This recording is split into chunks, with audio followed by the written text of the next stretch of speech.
All right, so maybe I deserved a TikTok Shives this one time.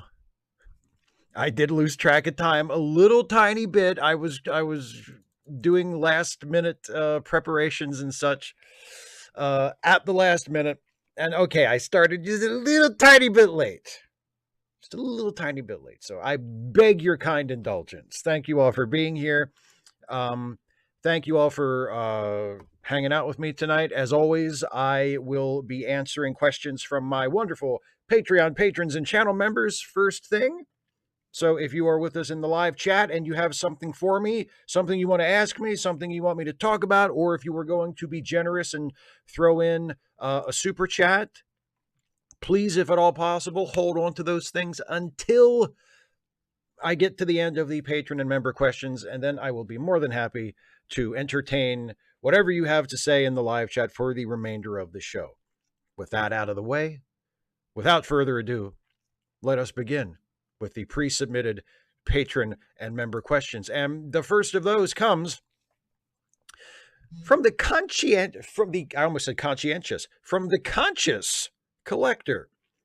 So I noticed in a recent video you went and shared a bit about your physical media collection. Have you slowly grown yours over time or gotten more into it lately? I'm trying to get more into physical collections as stuff keeps shifting around services or is unavailable altogether.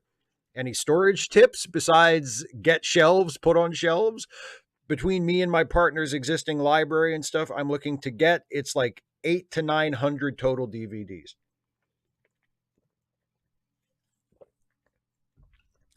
I mean, get shelves and put the stuff on shelves. Yeah, I don't know what other advice I could give you. Make sure you have space for the shelves. Consider the space that you are going to put the shelves in first, and then purchase the right kind of shelving for that, whether it's the sort of modular shelving that I have or shelving that you're going to actually set onto the wall, like to hang there, or maybe some kind of spinning cabinet thing, like whatever will suit the space that you have for it. My my physical media has been acquired over many years. I haven't gotten more into it lately. In fact, I would say over the last few years, I've been less into it than at any earlier point in my life because of streaming and various other things, because I no longer feel the need to own something in order to have access to it. But there are exceptions, of course. And if there is something that I like and that I want to be able to watch whenever I feel like watching it, and either it is not available on streaming or it's one of those deals where it's kind of a tenuous situation where I'm not sure if it will be available always at any given moment, then I will, and I really, really like it, then I'll get a physical copy. But lately it's just been for stuff like that. Or I, if there's something that I see that I watch that I like so much that even if it is available on streaming and I have an expectation that it will be available on streaming, in the future, I just need to have my own copy of it. I just need to have it, uh, then I will get, then I will get a copy of it on DVD or Blu-ray. Actually, I did that last month. I saw a movie from 2013 starring Robert Redford called All Is Lost that I loved so much. I love every moment of this movie. It's one of the best movies I've seen in many, many, many years. And as soon as it was over, I got on my phone and ordered the Blu-ray. Like it was like I must have this movie. So if it's that kind of situation, then yes, I will get a physical copy. But generally speaking, most of the DVDs and Blu-rays that you saw in those pictures I showed were accumulated over many, many years, and most of them are not super recent. Some of them are within the last few years, but most of them I've had for a while. Stephen G. Clenard. Hey, Steve, great news on the medical front. I've been doing my own research and consulting various online medical communities, and it's 100% certain that I have been misdiagnosed. I definitely do not have hypochondria and definitely do have necrotizing fasciitis, flesh-eating bacteria instead. This is such a relief. I can start slowly weaning myself off the handcrafted artisanal homeopathic placebos that I've become hooked on and focus on getting my affairs in order in anticipation of a gruesome and painful death. Anyhow, thanks for all the help and concern. You've been a true parasocial friend, unlike those hypocritical dipshit friends that keep trying to stage interventions as if I am the problem. See you in hell. I don't know what I can say other than congratulations. And I'm really genuinely happy for you. Jan says, I'm writing this question on Monday before the actual debate, and I'm filled with anxiety about the event. Quick biography about me. I'm over 70, lifelong peace and labor activist who became politically aware in 1968 after the assassinations of Dr. King and the real RFK. The current state of our life in the USA, RE so-called debates, they are mostly clown shows, not debates, has resulted in a situation where moderators can't possibly fact check because too many lies from Rump will happen. My question, how can we stay sane in this election season? Thank you, Steve. Love your work. It's important to have something else. It's important to have a refuge, I think. It's important to have something that you can turn to, that you can turn on, whether it's a movie or a TV show or a sport that you follow, or just some place to go, someplace you can go to take a walk or to go for a run or to go for a hike or just to be outside away from things where you can turn your phone off and just go be away from things. People you like to spend time with where you don't have to necessarily be talking about politics. Something like that. It's important to be able to decompress, to step away temporarily. I don't think it's healthy to completely disconnect from the culture and politics, even though it may be incredibly stressful. But you need to be able to just take a break and recharge. I think that's really, really important. And I mean, that's something that I have done, not just for politics, but from anything in my life that I devote a lot of time and energy to that threatens to become overwhelming, like the YouTube channel. It's really important to me to have a big chunk of my day every day where I'm not doing YouTube stuff, where I've been writing, I've been editing, I've been shooting, I've been doing a lot of YouTube related stuff, but there comes a point where I'm done with that and I'm going to sit on the couch. I'm not going to be at the computer. I'm not going to be on camera. I'm not going to be on a microphone. I'm going to sit on the couch. I'm going to watch something on TV, or I'm going to go out and go for a walk. I'm going to do something else. That's super, super important, I think.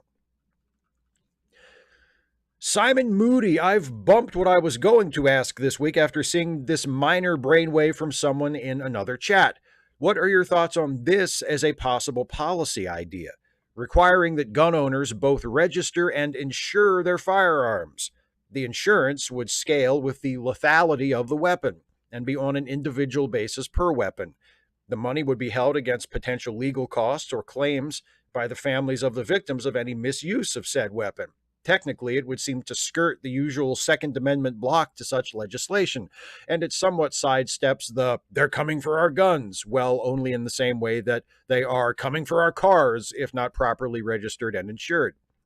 It even has a possible sop to the health insurance industry if universal health care ever happened. They just slide over and be the gun insurers. Of course, still won't happen, but a gem of an idea, I think. Yeah, I agree. I think it's a terrific idea. I especially like determining the rate of the insurance based on how lethal the weapon is. I think that's a great idea. No, I think this is a terrific idea. At this point, the state of our gun violence problem in the United States is so pathetic that really any significant addition to our gun legislation, especially on a federal level, would be welcomed by me. So yes, this requiring insurance for gun owners, great idea. Yes, let's do it. Like, it would be an improvement. It would have to be, but I do think that is a very good idea. Yes. John Burns, you're right. I should have mentioned more great 80s wrestlers like the Dynamite Kid. But I was asking about the content of your videos, and if you're going to post videos, make them about wrestlers we could look up to. Well, that leaves out the Dynamite Kid, unfortunately. Friday, I'll be busy packing to fly to Boston for my trip. In Boston, I'll have some chowder. On Wednesday, there's a special pre-cruise event about Boston. Before that, I'm hoping to see the Gardens where the Boston Bruins play. I believe those would be the Boston Gardens. Thursday, I board the cruise that will take me through New England and Canada. Now, if content that angers your viewers, does this mean you'll be making a video about Trump's upcoming second inauguration? If discussing crap wrestlers who have destroyed their reputation, perhaps because they viewed Vince McMahon and decided this is how one gets ahead, so I'm going to do what Vince does. I'm going to act as if I don't know what unethical behavior is and act in that manner, then you should do a second Trump inauguration video. Do it. Have a nice cruise, John. Have a lovely, lovely cruise. TMFJ. Jon Stewart fought so hard and was very passionate about 9/11 victims and their families. I have contempt for him because he doesn't seem to apply that same line of logic and facts, but most importantly, physical action toward descendants of slaves and reparations. Jon Stewart is a delusional douche in my IMA, I would say in my assessment, maybe, in my opinion. Opinion spelled with an A. That mocks DOS. 9/11 victims, Native Americans, Holocaust survivors, Japanese and other Asian and South Asian people all got and most still get reparations. I don't think Americans know the facts. Thank you for taking my very serious non-question. Well, no, you raise a good point. I mean, yeah, it's not really a question, but you do raise a good point. People talk about reparations as though such a thing has never, ever happened before, and that's not true. And they also talk about reparations as though there's no possible way it could work, as though it's some pie in the sky thing that is just a fantasy. And that's not true either. There are ways in which the government could do this that would be fair and doable.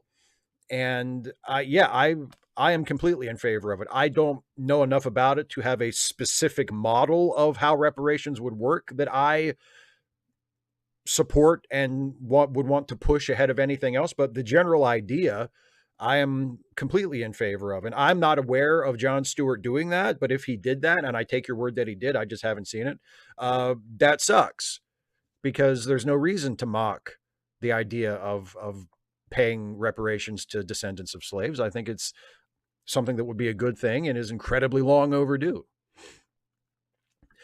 David Colby is going postal. I got a new job. Mail carrier. If I get through the first 90 days, I get a pension, union, and health care. Hell yeah.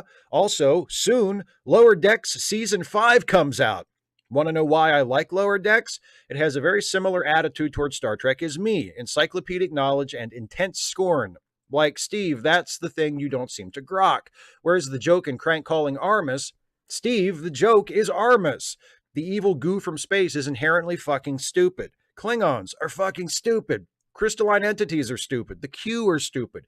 The entire Star Trek universe depends on you just accepting a level of inherent silliness that if you treated everything as canon, then you would have a space farce. You get Lower Decks. Like me, it also likes the pro-social humanist beliefs of Star Trek, but don't get it twisted. Lower Decks also thinks Star Trek is dumb, because it is. You cannot find it funny, but that's the joke. Well, I don't necessarily disagree with you on whether or not it's the joke, but I really am going to push back on the notion that Lower Decks is made from a place of scorn and thinking that Star Trek is dumb. I don't think that's the case. I think if that was the case, I might like the show a little better. One of my big problems with Lower Decks is when it does decide to actually make a joke, or at least get close to making a joke and make fun of Star Trek, it's toothless. It's not actually drawing blood. It's just, it still becomes just a roundabout way of giving Star Trek a big warm hug and say, oh, but it's great, isn't it? Yeah, it's a little goofy and it's a little silly, but oh, we love it so much, don't we? It's great. The humor, and I'm not someone who thinks that humor has to be edgy, but like the jokes on Lower Decks have no edge to them at all, except every once in a while. Right, the giant skeleton of dead Spock, of dead Spock 2 from the animated series. That's a really dark joke. That's a really like, oh shit, that's a really dark joke. But for the most part, when Lower Decks takes a shot at Star Trek, it's weak. It's fucking weak. So, okay, maybe it is a joke. It's fucking weak. The jokes are fucking weak. Some random geek, the genderqueer person with many hats. How dare you, Steve? How dare you be opposed to folks wearing hats that aren't baseball caps? How dare you state that modern folks of the West shouldn't wear other than baseball caps? Side note, what the hell is the West anyway? I guess I shouldn't wear my straw hat, pit hat, one of my 4 trilbies. My fedora, my top hat, my driver caps, my pirate hat, my Bloodborne hat, my Mega Man crochet hat, my Boba Fett fez, or my R2-D2 Ballard. I guess I should just wear nothing but boring baseball caps from now, because as you said, anyone who wears hats that aren't baseball caps looks ridiculous. Which, okay, I do admit, I sometimes just look silly with the hats I have, and you were just stating your opinion. I think it is boring to just only wear baseball caps as hats. Well, I guess I didn't ask a question again. So give Joanna in Phoenix money? Joanna did have a negative bank balance on Monday. It got filled, but both always need money. And yes, of course, anybody, and well, I'm sure if Geek is here, the links will be in the chat. And also charitylinks.page. I'll mention that again at the end. But yes, if at all possible, please help out Joanna in Phoenix and the others in the charity doc who could use a helping hand. And yes, it's just my opinion. It's just my personal opinion that modern people who, I mean, I guess if you're like working as a cowboy, like if you actually work on a ranch and you're doing cowboy work, okay, you can wear a cowboy hat, you know? But other than that, what are you doing? You know? But it's just my opinion. And obviously, I make no value judgment or character judgment toward you or toward anybody else for wearing a different kind of hat. At least no value judgment that I would ever share with anybody but my very closest friends. Oasis, hey, Steve. As nice as it was to see Bret Hart on WWE programming this week, it honestly reminds me of how over it I am with his Goldberg vendetta. I'm not completely unsympathetic to what happened to him. It fucking sucks, and I wouldn't wish that on anybody. But when Bill says that it was an accident and that he's apologized multiple times, I believe him. Accidents are the worst things in pro wrestling. But did you see Draws burying D'Lo every chance that he could for the rest of his life? No. In fact, he was more than gracious. I don't know why Bret can't just let shit go. What do you think? Well, I think, yes, it would probably be better for Bret to let things go, to not hold that grudge for the rest of his life. And Goldberg, I think, has apologized. I know he's apologized in public. I don't know if he's apologized in private to Bret. I assume he has at least once or twice. And if Bret can't let that go and he still wants to hold a grudge against Goldberg, that's really Bret's business. And I don't really feel like it's my place to have anything to say about it. Professional wrestling was Bret Hart's whole life. And it was what his father did for a living. It was what all his brothers did. It's what some of his cousins and nieces and nephews still do to this day. Like, wrestling was his entire life. And when he would, be in wrestling gimmick and say, I'm the best there is, the best there was, and the best there ever will be, that wasn't just his catchphrase for wrestling. Like, he really believed that and took a lot of pride in it, and took a lot of pride in his abilities as a wrestler. So, to lose his career like that, and then to not only have to retire, but also following that to suffer a stroke as a result of the injury he received from that kick from Goldberg, even though it was an accident, and even though accidents happen, and even though it's conceivable that a wrestler far better trained than Goldberg and with a far better safety record than Goldberg could still have screwed up and done something like that to Bret. If Bret doesn't want to let it go, that's Bret's prerogative. I mean, he does have a legitimate gripe, even though Goldberg has apologized, even though Goldberg didn't mean it. If Bret doesn't want to let it go and doesn't want to forgive him, that's on Bret. And it's not for me to say, well, Bret should just let it go. Bret should forgive and forget because Draws did. I mean, yeah, Draws was a very big, very understanding person about that. And good for Draws. Bret's not like that. I don't know what else to say. That's not Bret. There's a lot of things about Bret's personality that I find personally a little frustrating, but that's just Bret.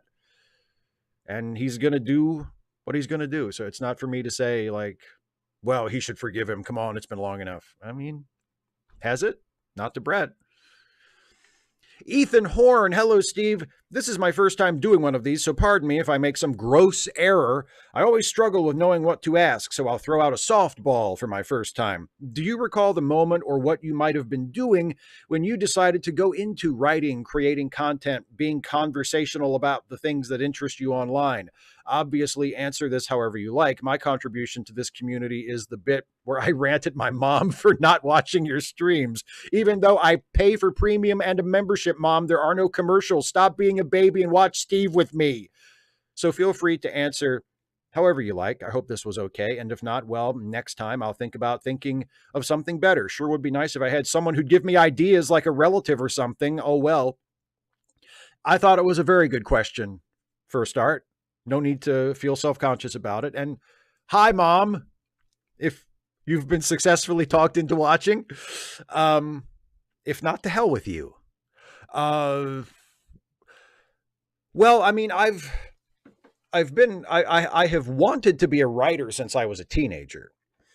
And what got me into writing and creating content for YouTube was I had been writing a blog. I had written a daily blog, mostly just as a writing exercise, as an excuse to give me a reason to force myself every day to sit down and write something. Right. I that's what I decided. This is what I'm going to do. I'm going to give myself a standard to meet. I'm going to write something every day. And so the blog was my way of doing that and my outlet for that. And then when YouTube came along, I made a video in response to someone else's YouTube video. I've always thought it was a little, odd that as a rule, I have never done response videos, but my first YouTube video ever was a response video to someone else's video.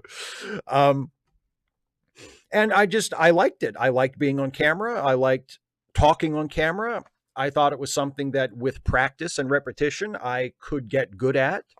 And I got better at it. Not necessarily for me to say if I'm good at it or not. I feel like I'm good at it. I feel like it's a reasonably well-developed skill of mine. So it was just an outgrowth of writing, and then doing it, and it felt good, and I realized that I wanted to keep doing it. So it was really that simple. Danny K. Hey, Steve, how closely do you keep track of the harvest season in Maryland? Are there any here today, gone tomorrow fruits or vegetables that you especially look forward to each year? Thanks. Hope all is well. No, not at all. My dad and my grandparents on my dad's side were, and my dad is, they pay much more attention to that sort of thing. Like my dad knows when the local sweet corn is in. My dad knows, and my pap and granny as well. They always knew that stuff. When the peaches were in the local orchards. We do have a lot of orchards around in this area, which is very nice. So we have like fresh local apples and peaches and stuff like that.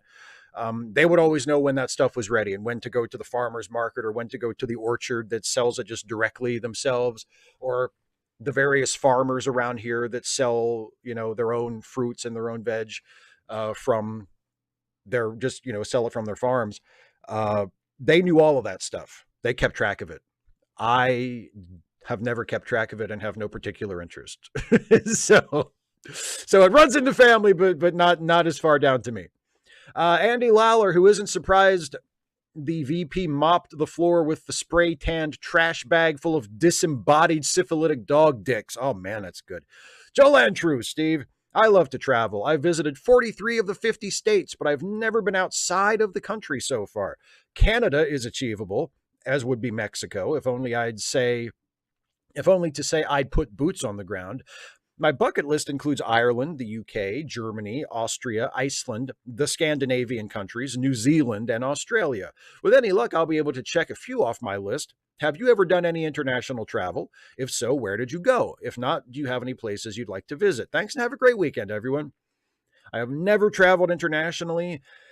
The only place that I would really, really like to go, where I feel like if I had the money and the time to travel internationally, that I would feel some kind of pull, is I would like to visit Japan sometime. I would really like to go to Japan.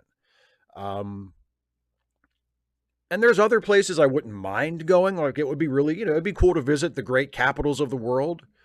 You know, like it would be cool to visit, like Paris and London and Cairo and the great like cities of the world. But I don't feel like I'm missing out on anything. I don't yearn to go like, oh, if only I could see Paris. Like it would be cool. It would be nice if the opportunity came up and I was able to take advantage of it. That would be great.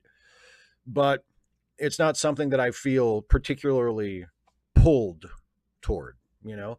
But you know what, man? I hope you get to Canada and Mexico someday at least. David E., do you have a favorite science fiction film or maybe one of a select few based on a book? If so, do you feel the film improved on the source? Thanks. Not really. I've never been a huge sci-fi reader. I don't even know if I can think of more than a handful of sci-fi films that I've seen that are based on sci-fi books that I've also read. Truffaut's Fahrenheit 451 film is excellent. And I did read Fahrenheit 451 at some point. And I think the film maybe improved on the book a little, but not substantially.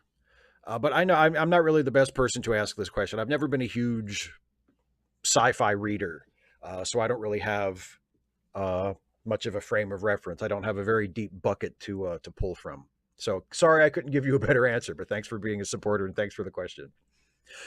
Manuel Paternoster. Hi, Steve. I hope you are well. I'm really enjoying your videos on the elections. Trump surely is a crazy dipshit, and I hope Kamala Harris will beat him in November. Fingers crossed.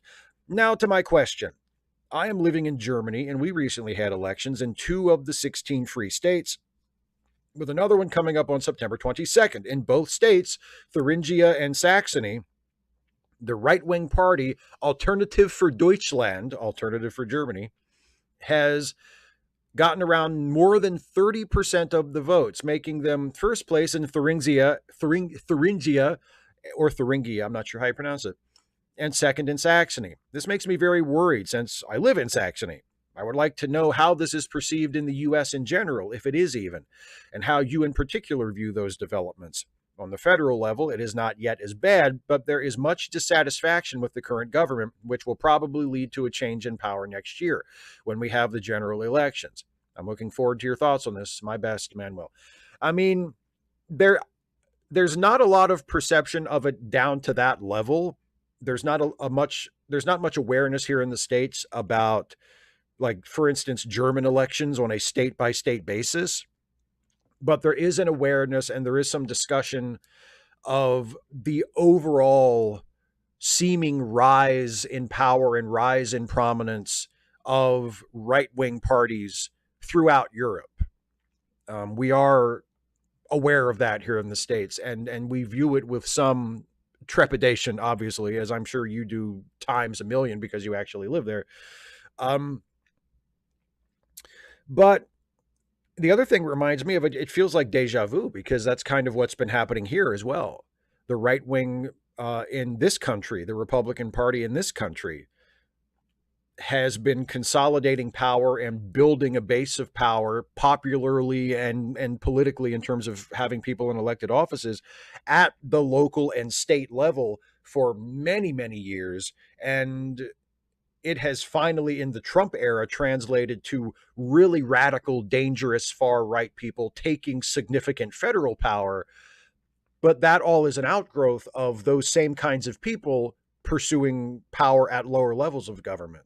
So it is definitely a bomb that has been waiting to go off for a while, and you know, eventually did go off in this country, and we're still dealing with the aftermath of it, still trying to clean up the mess that it created. But what you're describing in Germany sounds unfortunately very much like what we have experienced here, and I hope that it doesn't reach the point in your country that it has here, or that it has in other countries. There does seem to be an ascendance of far right extremism in Europe as well as in the United States. And I hope that that tide can be turned back very soon before it does too much damage. Cassie, would you please rank the following movies from least to most impactful on your life and on cinema in general? Feel free to add any I may have missed. Ernest Goes to Camp, Ernest Saves Christmas, Ernest Goes to Jail, Ernest Scared Stupid. Well, in terms of the theatrically released Ernest movies, I believe you are missing Ernest Rides Again. And I think Ernest Goes to Jail may have been the first direct-to-video one. I don't know if Ernest Goes to Jail got a theatrical release. So you've almost got a perfect theme of Ernest movies that were released in theaters. But I think Ernest Goes to Jail was direct-to-video, and if you swapped Ernest Goes to Jail with Ernest Rides Again, then you'd have the set of theatrical Ernest movies. Unfortunately, I don't think any of them had any impact on cinema in general, or maybe that's fortunately, actually, I should say. As an Ernest fan, sometimes it's hard to tell. But as far as my own life, Ernest Goes to Camp and Ernest Saves Christmas both had a significant impact on my life because I watched those movies to death when I was a kid. I went to the theater to see both Ernest Scared Stupid and Ernest Rides Again. And of course, and I eventually saw Ernest Goes to Jail on video. But the only ones that really had an impact on my life were the first two, were Ernest Goes to Camp and Ernest Saves Christmas. So those would be 1 and 2. And then after that, I guess Ernest Scared Stupid, Ernest Rides Again, and Ernest Goes to Jail in that order. But I'm an Ernest fan, as you probably know because you asked this question, or maybe this was just a happy coincidence. But I am a huge fan, no apologies, of Ernest P. Worrell, played by the late, great Jim Varney. And I can still go on YouTube and find that upload of the Ernest's Greatest Hits, which are just an hour of his commercials, and there's 2 volumes of them. And that was a tape.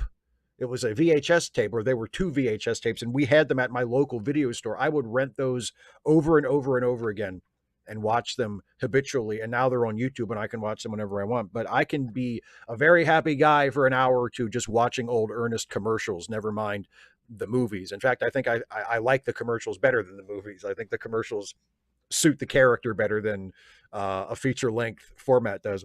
But I love Ernest. I love Ernest, and I make no goddamn apologies for it. Thank you for the question. Don Quixote. Here we are, Steve, a little more than 2 weeks until a possible government shutdown again. Less than 2 months before an election, and certain Republican representatives are threatening to let it happen on Trump's orders. If it would prevent a significant portion of Republican congressmen and women from being reelected, do you think it would be worth the hardship that it would cause some people, even for a short time?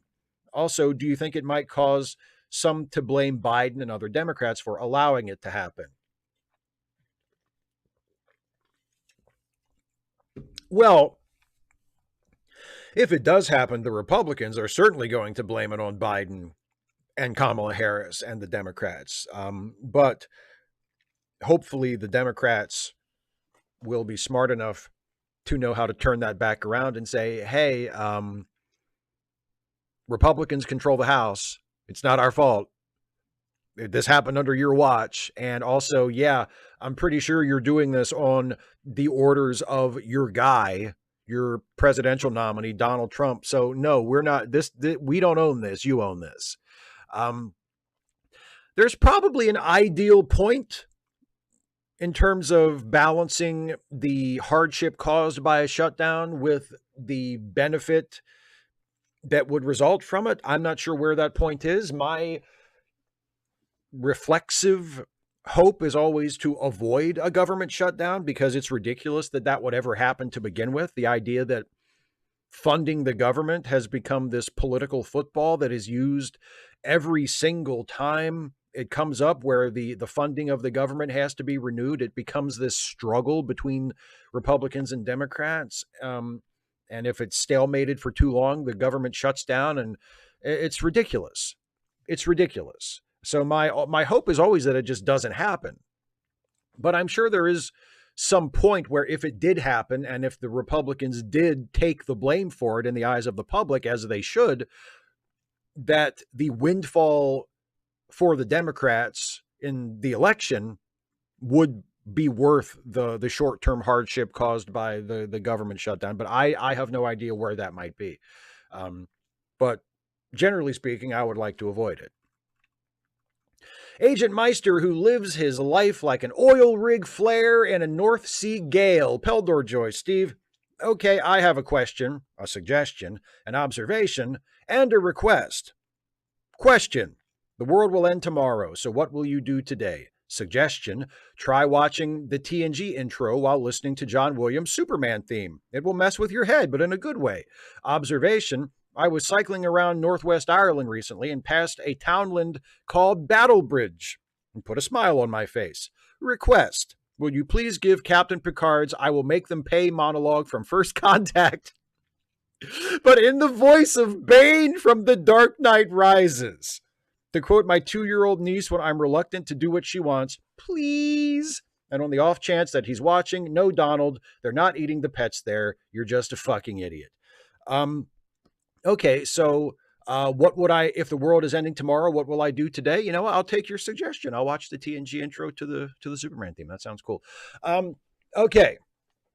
Picard's I Will Make Them Pay monologue from First Contact, but in the voice of Bane. I'm going to have to look this up. Picard, I Will Make Them Pay monologue, First Contact. Okay.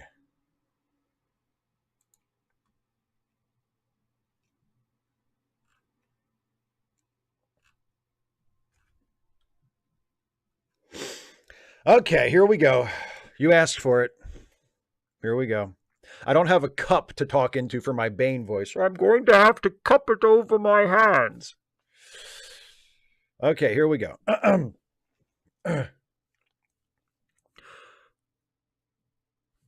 I will not sacrifice the Enterprise. We've made too many compromises already. Too many retreats. They invade our space, and we fall back. They assimilate entire worlds, and we fall back. Not again. The line must be drawn here. This far, no farther.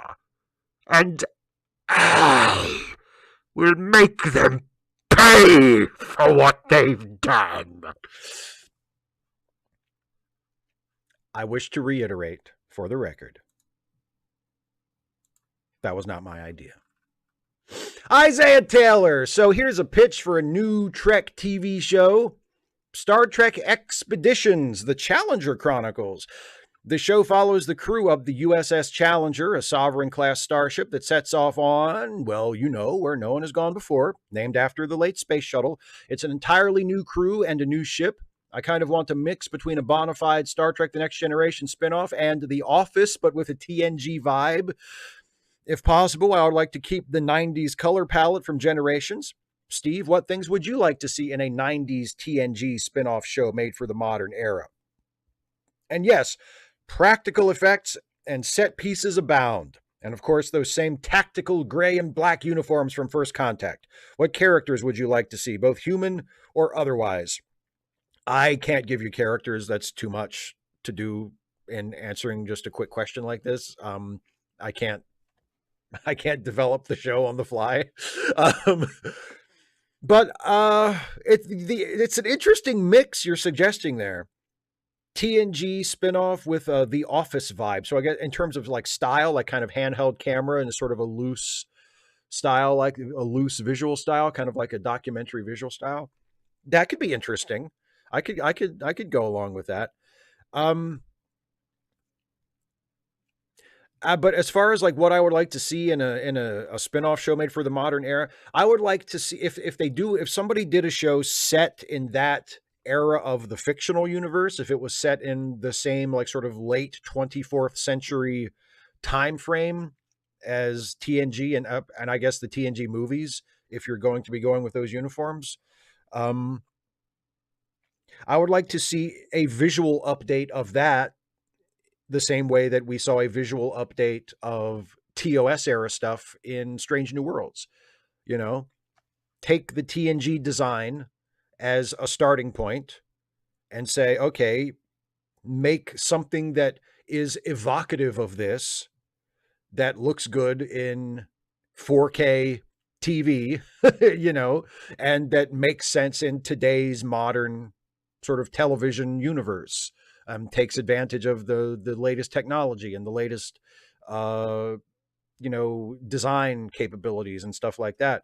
That's what I would want. And that's really all I can think of at the moment in terms of story and creative stuff and characters. That would require more commitment than I have and more time than I have. But generally speaking, something like that, like a visual updating of that aesthetic in the same way that Strange New Worlds visually updated the TOS aesthetic for modern eyes. Dana, who needs a pause button for life. That, and by the way, that is the truth. I say this as Dana's friend. Dana needs a pause button. Or maybe a delete button for certain things. Hi, Steve. Things have been bonkers this week. As you know, we recorded the podcast for my Patreon when I drove home from the workshop for the new curriculum standards. During our chat, you mentioned David Copperfield. The magician, by the way, not the novel. So I wondered if you'd share some stories from Wee Small Steve. Maybe one of your first memories of seeing one of his shows, and then the story you shared about the point when you realized that maybe it wasn't all completely real. I hope your weekend is as delightful as you are. Happy Friday. Disclaimer, as I feel I need to put every time I talk about David Copperfield in public, especially in a nostalgic or complimentary way, he's problematic. He's super problematic. But having said that, I think I was a really, really little kid when I first started watching David Copperfield TV specials. I think his first annual special was in either 78 or 79. It was a year or two before I was born. So by the time I was old enough to pay attention and to watch David Copperfield every year and to know what it was, he had been doing it for my entire life. Like I had not known a time when there had not been a David Copperfield special every year. So by the time I was 8 or 9, it was like something I looked forward to with great anticipation. And I think the first one I ever watched live was, I remember watching the water tank escape, which I think was the fourth one. So I must have been really young. This must be like a really early memory for me, because I think the water tank was like 484, 85, maybe at the very latest. Yeah, so I remember the water tank escape. And I remember the escape from Alcatraz. That was a big one. But yeah, the story I told you on the podcast was, so in 1988, the one he did was the challenging the Bermuda Triangle, or conquering the Bermuda Triangle, or escape from the Bermuda. It was something to do with the Bermuda Triangle. I can't remember the exact phrasing of the title, but the big illusion was David Copperfield going and doing a bunch of shit in the Bermuda Triangle. But he opened the show with the illusion that was actually, he was using it as his big finale on his traveling show. If you would go and see him live, he ended his stage show with this, but he started his TV special with it because the Bermuda Triangle was going to be the finale of the TV show. And it was called the Death Saw. And the Death Saw is a brilliant illusion that presents you with a scenario that is going to be an escape, where it's going to be a variation on cutting someone in half, where the illusionist himself, David Copperfield, will be strapped to a table and locked in a box, and a gigantic saw is suspended above him. And once the timer starts, the saw blade will start, and the saw will drop a certain number of inches every second. And David Copperfield has like 30 seconds or a minute, however long it is, to free himself from his shackles and get out of the box and roll off the table, or the death saw will come all the way down and it will cut David Copperfield in half. So it's this thrilling escape, right? So I'm watching this at like 7 or 8 years old. And David Copperfield is doing his thing. He's unlocking his shackles. He's trying to get loose from the box. And oh no, the death saw malfunctions and sparks fly, and the death saw drops the rest of the way down with only seconds to spare. And it cuts David Copperfield in half. And he's been cut in half and he's dead. And like shreds of his shirt are hanging from the saw blade, right? He's fucking dead. And I'm 7 years old and watching this. And for just a moment, I actually thought, oh my fucking God, David Copperfield's dead. And then, of course, he wasn't dead. It was all part of the trick. It was a beautiful bait and switch where you're supposed to think it's an escape, but actually it's not an escape. It's a cutting someone in half trick. And he wakes up and he's fine, and he's been cut in half, and stagehands come out and pull the table apart, and his feet and his legs are on this side, and his upper body is on this side, and he can still move his feet, and he's still alive, and it's a miracle, and then he brings himself back together, and it's a great trick. But at 7 years old, I had this moment where I was like, holy shit, David Copperfield's dead. The trick went wrong. It didn't work. And then when he woke up and it became obvious, oh, it's just part of the trick that was supposed to happen, I had the thought to myself, well, yeah, dipshit. No kidding, he's still alive. This is taped. They're not broadcasting this live. They taped this at a theater probably weeks or months ago. If David Copperfield had died performing the death saw, recording it for this TV special, not only would you not be seeing it on TV right now, but you would have heard about that. That would have been in the newspaper. That would have been on TV. If David Copperfield was dead from the death saw, you would have known about it already. So of course it was part of the show. Doofus. So that was sort of my awakening to, oh, this is a show. Okay. All right, calm down. Like if you're seeing it on TV, it might be scary for a second if you're like a child watching it, but don't worry, it's okay. MW Ridra. Hey, Steve, I need your expert opinion on something. I had a bit of a cardiac thing yesterday, and at the hospital, they gave me a nitroglycerin tablet and then injected radioactive contrast dye into my veins while the tablet dissolved in my mouth. And yet I woke up this morning with no noticeable superpowers. So my question is, how much longer do I have to wait? Bonus question, what superpowers will I get? I figure that eating liquid dynamite while being injected with radioactive goop has to give me something, but so far all I have for my trouble is a headache. Bonus question, what should my superhero villain name be? Do you think the headache could be a symptom of a superpower? A lot of times in comic books and movies, like people who are developing psychic superpowers, or even they have psychic superpowers, but a side effect is a headache. Like, could the headache be indicative of some kind of psychic power developing? I think you should look into that. And then whatever that power turns out to be, that's what you base your name on. So if it turns out you can read people's minds, you come up with like a really clever name based on that, like the mind reading kid, right?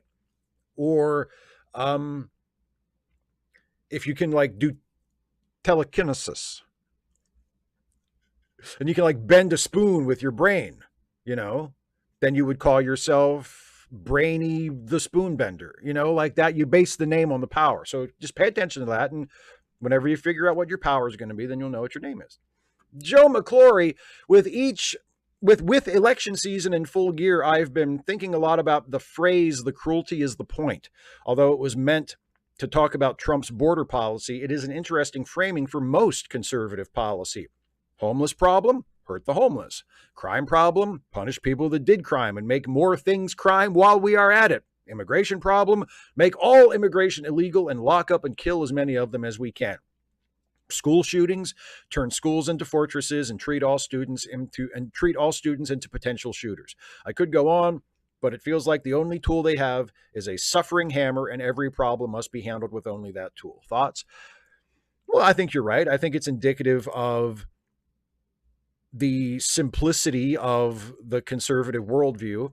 I think most right-wing people view the world in very simple, very black and white terms, and therefore they assume that all problems have very simple, straightforward solutions. And I think it's also a byproduct of their obsession with strength and their very crude, one-dimensional concept of strength, which just means power to overwhelm things, to smash things. Problems are the result of people misbehaving, of disobedience, of things that need to be reined in, of things that need to be brought to heel. And the way you fix these problems is with overwhelming force. Crime, smash the criminals. Immigration, smash the immigrants, that sort of thing. So it's a combination of a very, very simplistic worldview and an equally simplistic preoccupation with and conception of strength and what it means to be strong and what it means to act with strength and project strength. And it's a really shitty combination.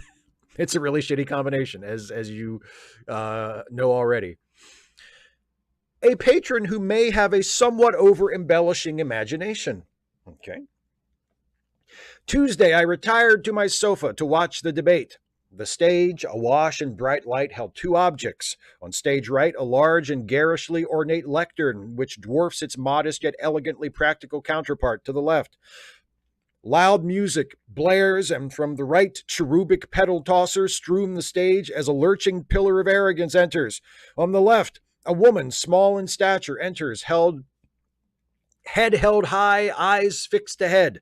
Confidently, she approaches the monolith of misogyny, extends a deceptively strong hand, and firmly grips his crotch.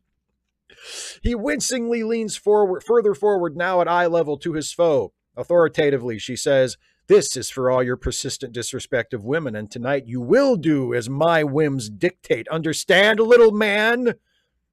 As I shout my approval for her brazen introduction and declaration, I'm vaguely aware of a soft touch to my cheek and awake to my cat's paw gently getting my attention. Damn, a dream. Kitty snuggles into my lap and I watch a debate that mostly goes as I dreamt. I like that. Yeah, I mean, I do. Her grabbing him by the dick and saying, "You'll do as I tell you and you'll like it," or that's something like that. That would have been fun. Her just walking up and offering her hand and saying, "Hi, nice to meet you, Kamala Harris," and then pulling away at the last second and giving him a fucking nut tap. That would have been great too. Just, "Oh, look out." And then going to her podium and standing there like nothing had happened. That would have been great too. But yeah, fun debate. Fun debate. Kara, aka the Tolkien Nerd. Hi, Steve. Hope you are well. This might end up having to be split into two questions because I'm not sure 1,000 characters will be enough, but we'll try. I've been watching a few DCAU series, obviously Batman the Animated Series, but also the Superman series. I mean, I'll be honest, I like most of them, even Beware the Batman, but please let's not go into Batman Cape Crusader. I think it's dross. If it does end up having to be split into two questions, you'll just have to sort it out yourself. I wanted to know which epithet you preferred to describe this series. Are they Timverse or Diniverse? Personally, I prefer the Diniverse description, but I'm well aware that either term can be used to describe the series. Okay. First of all, you did split it into two questions. And the way I worked it out for myself is I'm answering your first question. You get one question, not two. That's it. One question. So this is the one I'm answering. I mean, I understand why you would prefer Diniverse because the episodes, especially of Batman that Paul Dini wrote, are considered some of the best episodes and are some of the best episodes. So in terms of the quality of his contributions, you know, he definitely deserves that recognition. But Bruce Timm was the executive producer of the entire thing. So I think it's more fair if you're describing the entire thing. I think it's more fair to call it the Timverse just because Bruce Timm himself had a hand in every single thing and was the executive producer and came up with the character designs. And, you know, he had a much larger hand in shaping the entire thing, whereas Paul Dini was primarily a writer, and he wrote a lot of episodes, and he wrote some of the best episodes, but it wasn't his project overall. It was more Bruce Timm's project than it was Paul Dini's project. So that's why I would favor calling it the Timverse between the two of those. But I usually just call it the DCAU. There you go. But Timverse would be my choice. Air One Fire, who wishes to inform that the debate was well received in Poland, though I couldn't stomach more than 15 minutes of it. Hi, Steve. What do you think about laws that curtail disinformation and hate speech online? I think if law is to protect the people bound by it, and that's the function of law in general, as far as I'm aware, then political disinformation and hate speech shouldn't be allowed to spread. Social media is the perfect environment to spread the worst kind of views, lies about elections, vaccines, COVID, transgender issues, etc. The current right-wing rhetoric about trans people is exactly the same as it was about Jews in pre-war Europe. I'm worried where that might lead. Goebbels wrote in his diary that he finds it baffling that he's allowed to participate in a democratic system with a clear intention of abolishing it at first chance. At the very least, trying to abolish democracy should be illegal. What do you think? I like that Brazil seems to be doing a little bit about it. What with what happened after their last election. Anyway, have a nice weekend. No, I'm in support of things like that. I think a big problem with us here in the United States, as far as that goes, is we have gotten used to viewing free speech the way a lot of us, the way we have traditionally viewed it, which is that government should take an extremely hands-off approach to it, and that any attempt by the government to regulate speech is inherently censorship or taking us down the road to censorship. Whereas if you look at the way hate speech, for example, is litigated and regulated in Europe, I think, I mean, obviously it's not perfect, and I'm sure there are instances where a government hate speech law has been misused or has resulted in an unfair result. But overall, I think that's a system that has worked fairly well and has shown that you can have a free society where freedom of speech is upheld and valued, while also having laws that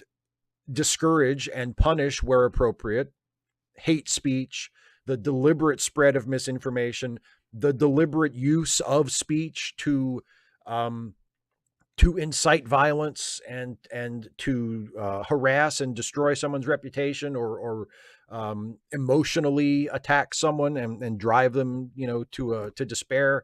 That you can have both, and one does not necessarily cancel the other out. And we here in the United States are still really just getting used to that. We do have hate speech laws here. We do have laws against speech that is that is a form of incitement, but the bar to proving it is really, really high.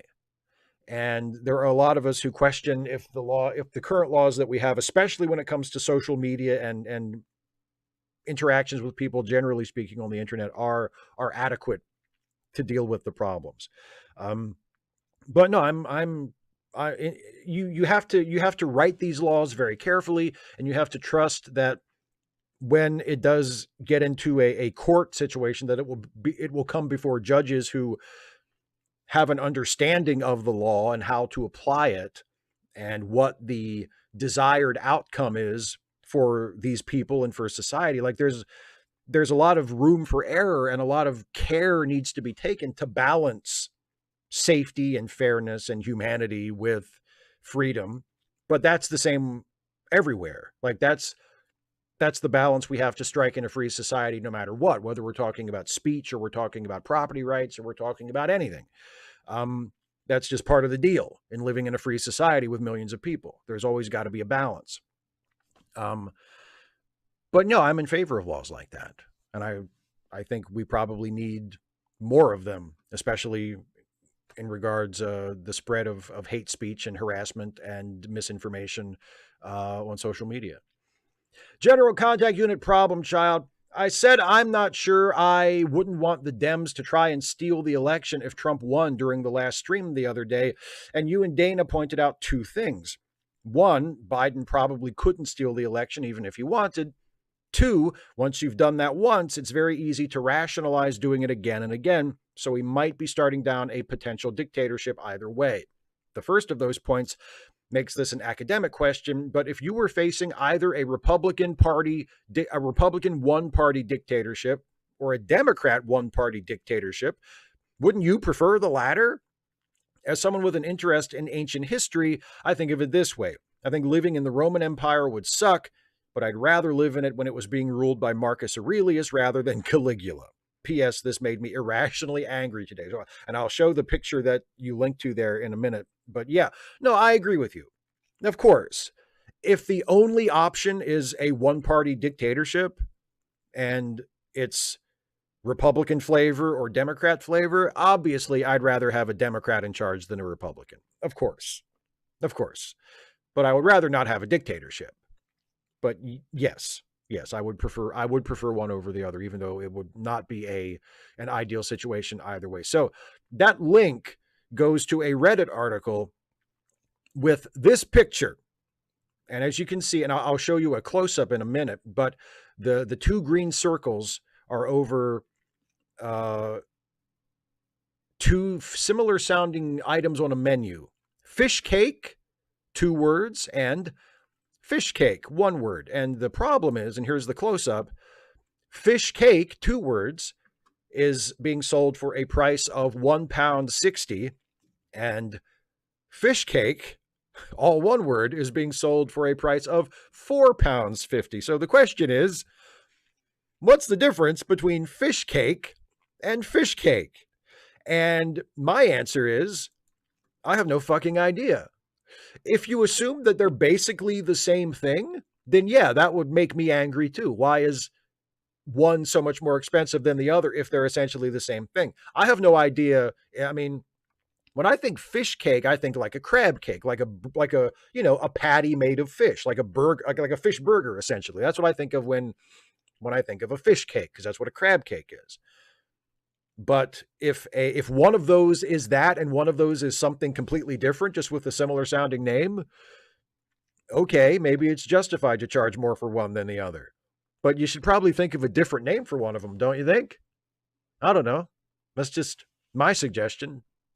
But that is pretty funny. What do you have? Fish cake or fish cake? One of them is 3 times as much as the other. Russell, hey, Steve, that was some debate. I particularly love the part where she called him out on Project 2025 and he was like, I haven't read it. She owned him. Loved it. Wanted to throw that out there. R.I.P. James Earl Jones. We truly lost a legend. Aside from his more popular, iconic roles, I saw him in an episode of Lois and Clark, Roots, The Next Generation, and a film called Soul Man, which his role was excellent. And all of them, great actor, will be missed.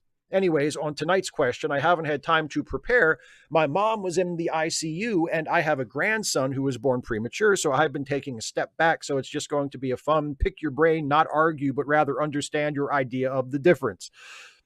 When you say shows are made up, which they are, it doesn't matter as long as the story is good, but what of the original writers, if they establish something that shouldn't be canon, and shouldn't new writers try to at least attempt to be consistent in their stories? Well, first of all, I hope your mom and your grandson are both okay. And as for, I mean, it depends on the story. I mean, I know that's you kind of build that into your question. It doesn't matter as long as the story is good. That's my big rule for anything. If the story is good, if I can sit down and watch that episode or that movie and it pulls me in and entertains me and I care about what's happening and I'm invested in the characters, then that's it. And if it happens to contradict something from another episode or to contradict something from another movie set in the same universe or whatever, if what I just watched is good, I'm probably not going to care about that. I'm probably not going to care that it contradicts something or goes against some previously established canon or whatever. I'm not going to care. I will still say that is a good movie or that is a good show, because that's ultimately what I'm after. I want to sit down and watch something and have it mean something to me, have it entertain me, make me laugh, make me cry, do something. And if it does that, then the writer and the director, the actors, the creators of that have done their jobs. And I'm probably not going to care if it violates canon in some way or another. So it's really a case by case basis. And if the writers make a very concerted effort to not violate canon, and it comes out as a great thing, as a great show or a great movie, awesome. If they are a little less careful, or they choose intentionally to violate canon because there's something in their story that they really want to do that they can't do without violating canon, and they just said, fuck it, we're going to go for it, and we're going to pull this off so good nobody's going to be able to say shit to us about it, and they do that, again, great. Like, either way, either choice the creators make. We must rigidly observe canon as though it is holy scripture. Okay, we're not going to give a shit about canon. If we break it, we break it. If we don't, we don't. But we're just going to try to make the best movie or the best show we can. Okay. As long as it's good, I don't give a shit. Just make it good. That's my rule. And that's usually the way my reactions to things go. As long as what I'm watching right now has got me and is good, I'm extremely forgiving, if not utterly indifferent, to violations of canon or previously established stuff. Well, that was the last of the patron and member questions. Thank you all so much, my wonderful patrons and channel members, for asking such awesome questions. I apologize to those who asked questions that I didn't really have very good answers to. That's on me, not on you. I will turn my attention now to the live chat, but first, we have a little tiny piece of business to take care of, and that is, of course, to show you a brand new Stuffy and Friends short. Now, we have come once again to the last Stuffy short that I have ready in the can. I have a bunch more written. I'm going to shoot some more tomorrow, and I'll have more ready by the time we come back here in 2 weeks to do this again. But this one, as of right now, is the last Stuffy short that I have finished, and fortunately, I can show it to you right now. So please enjoy a brand new Stuffy and Friends short.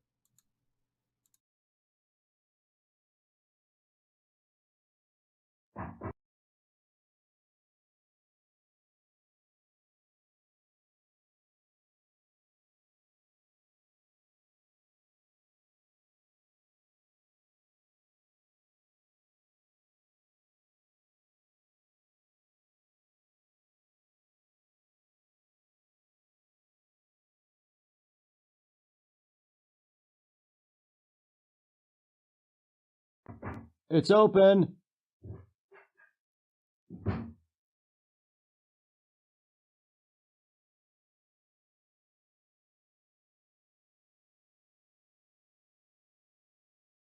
What the hell is this? I'm walking on his back. It's a form of massage. If your back hurts, why not just get drunk like an ordinary, decent person? This is cheaper. And has fewer calories. It's pretty good. Whoa! Oh, man, I'm sorry, Stuffy. Are you okay? I think so. I might have tweaked my back a little. Here, I'll fix it for you. Was that potato stew I smelled coming in? Yes, on the stove. I'll help myself. Is this helping at all?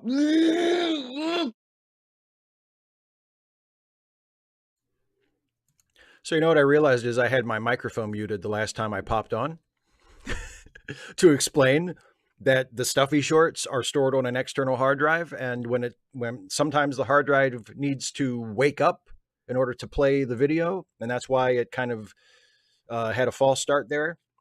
So I took it off and I came back and I was just talking to you to give it some time to wake up and to load, and I forgot to unmute my microphone. So that's why I was talking to nothing again. Can you hear me again? Sorry about that. I think that was a technical problem on my end. So I think we're good now. Hi, everybody who's still here. Thanks for sticking around. There's the live chat. Hey. All right. So anyway, did everybody see the Stuffy short? Or do you want me to play it again? Because there were technical problems with it that were my fault. And then technical problems happened for real that I had to restart the broadcaster on. So let me know if the Stuffy short I played actually, You saw it. You okay. Good. Hi, CMAC. Hi, everybody. So, and do you want to see it again? It's only like a minute long. If people want to see it again, I'll be happy to play it again just to make sure. But if it played okay when I restarted it, that's fine with me. Anyway, so once we get through the period of oh, good, the stream's back, we can I'm just gonna play it again. You can tell you can tell I really love I'm a big fan of my own shit. Can you tell? I'm gonna play the Stuffy Short again. And then I'll come back and we can talk in the chat for the next 45 minutes or so. Things were, you know what it was? Before I play the Stuffy Short again? I think things were going too well. I got through, I had almost 30 questions from the patrons and members. I got through them relatively quickly. It was just past the top of the hour, and I was like, all right, this is going great. I've got almost another hour to hang out with the folks in the chat before I usually end the show, and I'll play the Stuffy Short and everything will be great. And then shit started going wrong. So, okay, I will play the Stuffy Short once again for everybody to enjoy, hopefully, and then we'll hang out in the chat for a little while. And for a little while. So here we go.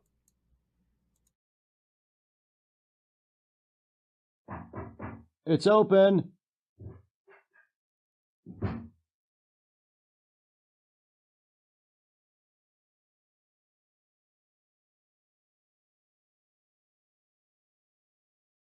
What the hell is this?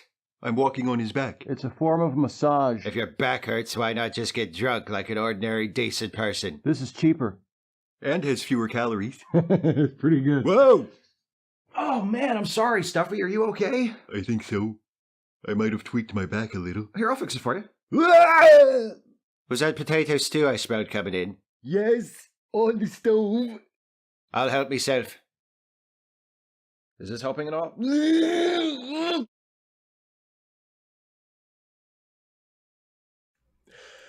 I mean, I don't even think it's like one of my better Stuffy Shorts, to be completely honest.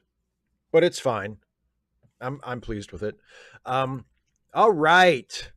Now let's see. Have I missed any super chats? Oh, this one just came in though. From Don Quixote, a member message. Play it again, Sam. Well, there you go, buddy. Air One Fire says, do you intend to make any more longer Stuffy videos like you used to do a few years ago, like the Dimension of Fear and such? Oh, yes. There's kind of two plans happening at once. Dana and I are still theoretically writing scripts for a new season of Stuffy videos that would be full-length videos. She and I have both been very busy with other things for the last quite a while, so there hasn't been much progress on that as of late, but theoretically that is still a project in development. But as we sort of continue to work on that as we have time, I do also want to make slightly longer Stuffy videos as I have ideas for them and as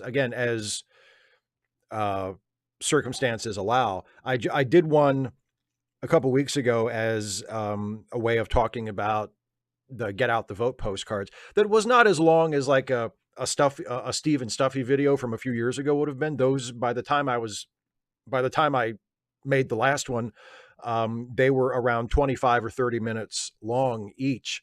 And the one I made a few weeks ago for the Get Out the Vote postcards was about 6 minutes, something like that. So not nearly as long as they used to be, but I would like to occasionally do longer ones, not just do the shorts. I love doing the shorts. The shorts are a lot of fun and are a much different challenge to write than the longer Stuffy videos, because you really have to get to the point and say everything you need to say and get the joke in less than a minute for it to be a YouTube short. And that's a lot of you have to think about it differently, and they're a lot of fun. and of course I still do the Turkey Day ones every year, where we do a Mystery Science Theater style riff video, and there are host segments in between that are original material that I write, and so I still do those, and I would like to do ones other than that as well, if I can think of a subject worthy of it, and if I can think of a way of doing it that won't step on the toes of anything that Dana and I are planning in our version that we're writing together. I don't want to do something in a video now that's going to smother something that we had planned for one of our videos that are going to come out much later. So I have to kind of keep all that straight. But yes, I would like to do non-short stuffy videos at some point. And I intend to. Oh, Clara, I assume that's addressed at me. You are super wonderful and awesome and amazing. Well, thank you very much. Unless you're not talking to me, in which case, good for whoever you said that about. Isaiah with a super chat. Thank you very much, my friend. Says, this is about the Star Trek concept. Like, one episode can be about exploring a new star system, and there can be a funny workplace scrap with some members of the astrophysics team about dating and relationships on the job. Okay, I can kind of see that. There's sort of a different tone, like Star Trek stuff happening plot wise, but Office stuff happening in terms of like the character interactions. Oh, Clara, another super chat from Clara. I've watched many Trek videos. Parasocial, thanks. Well, Parasocial, you're welcome. Dana, I wasn't it's both of us. I wasn't calling you out. It's both of us. Both of us have been super busy. I've been too busy to work on those stuffy scripts too. I wasn't calling it. Boy, I must have really hit a nerve. Did I hit a nerve? Huh? I must have really hit a nerve. I hit so much of a nerve, I forgot to put the chat on screen. You see, Dana, I will blame you for that. I will call you out for that. That is directly your fault. Me no other. No, I didn't break Stuffy's back. I was helping him. It was a form of massage. Oh, Kara, yes, it is Friday the 13th. Okay, Brian, I'm trying to get around to this question. I keep being distracted by other stuff. Brian Baker says, were you surprised by Trump not wanting to have a second debate? Not after watching that first one. No, after after seeing the way she handled him in the debate they had, no, it didn't surprise me at all that he didn't want to do another one. I kind of figured exactly what has happened would happen. It's predictable. He declared victory, even though he obviously lost, even though in the minds of everybody outside of his bubble thinks that he got fucking handled. He's going to declare victory and say, oh, it was one of my, I saw him in the spin room afterwards. He said, I think it was one of my best debates. Like, he's incapable of admitting failure. He's incapable of admitting defeat. So he's going to declare victory and then say, no more debates are necessary. So no, that doesn't surprise me. After having watched the debate, it didn't surprise me at all. Anthony Tiff, another big problem with atheist YouTube is the fact they call religious people mentally ill, which for someone who has autism, ADHD, and was in special ed classes back in middle school is offensive.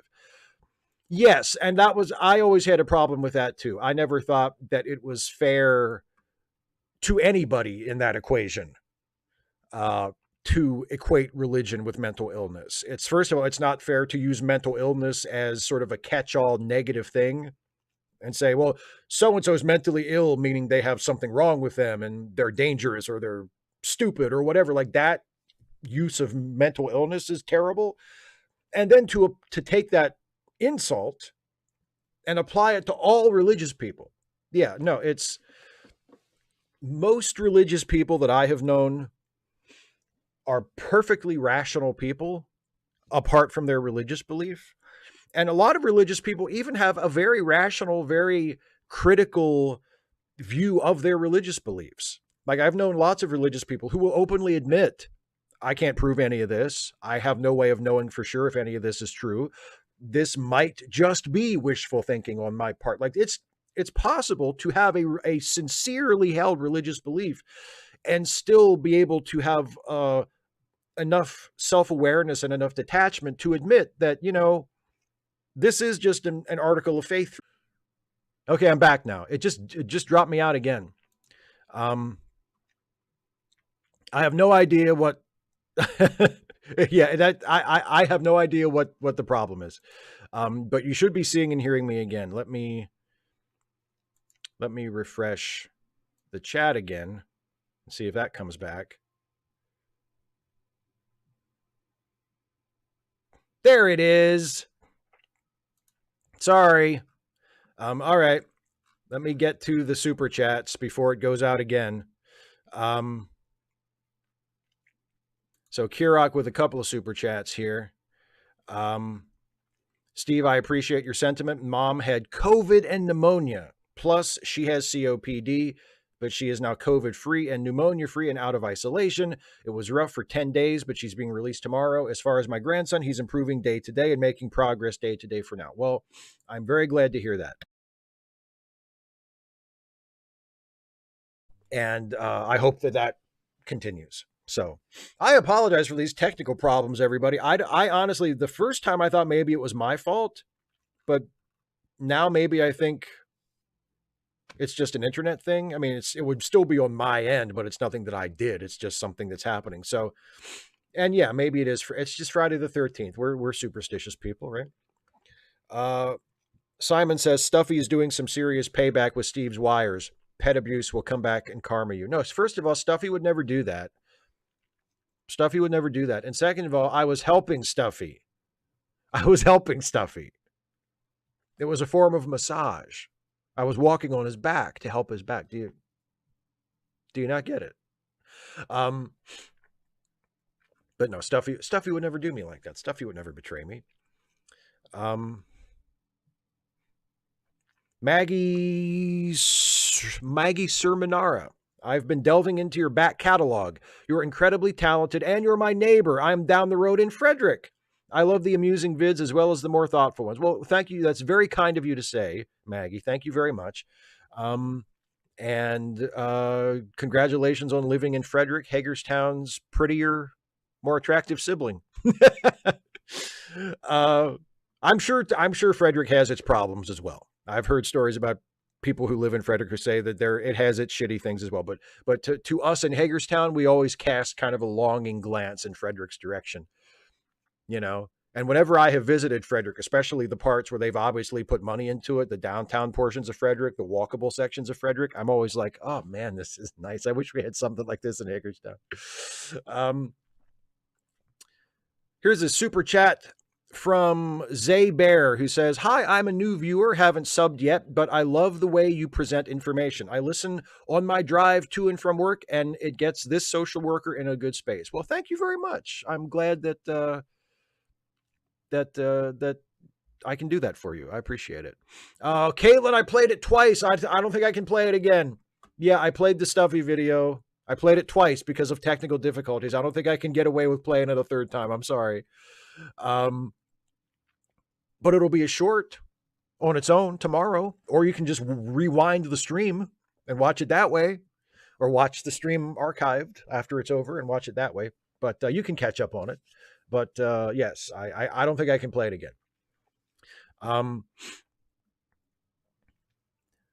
Rust Belt Expeditions, at least Hagerstown and Frederick aren't Cumberland.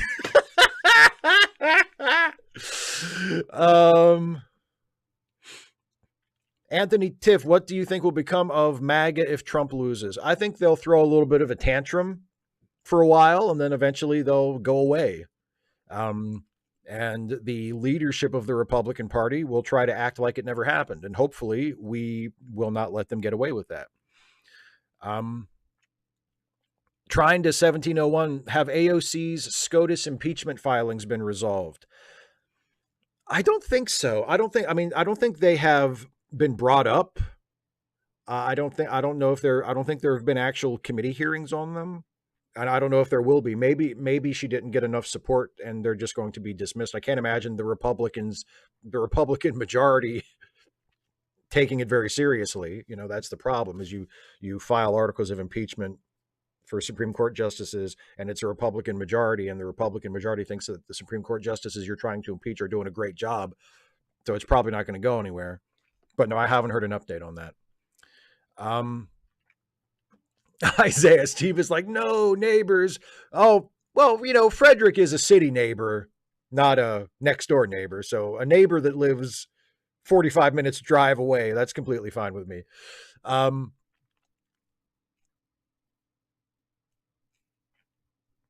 Laser Welder 92, 55 more days of pundits pretending Trump has a chance. Now, hey, no, listen. I mean, I'll give you this: the pundits and the sort of the commentators on news channels, like it is in their interest to make the election a horse race, whether it is one or not, because that's a more compelling story and more people will watch them on TV if that's the case.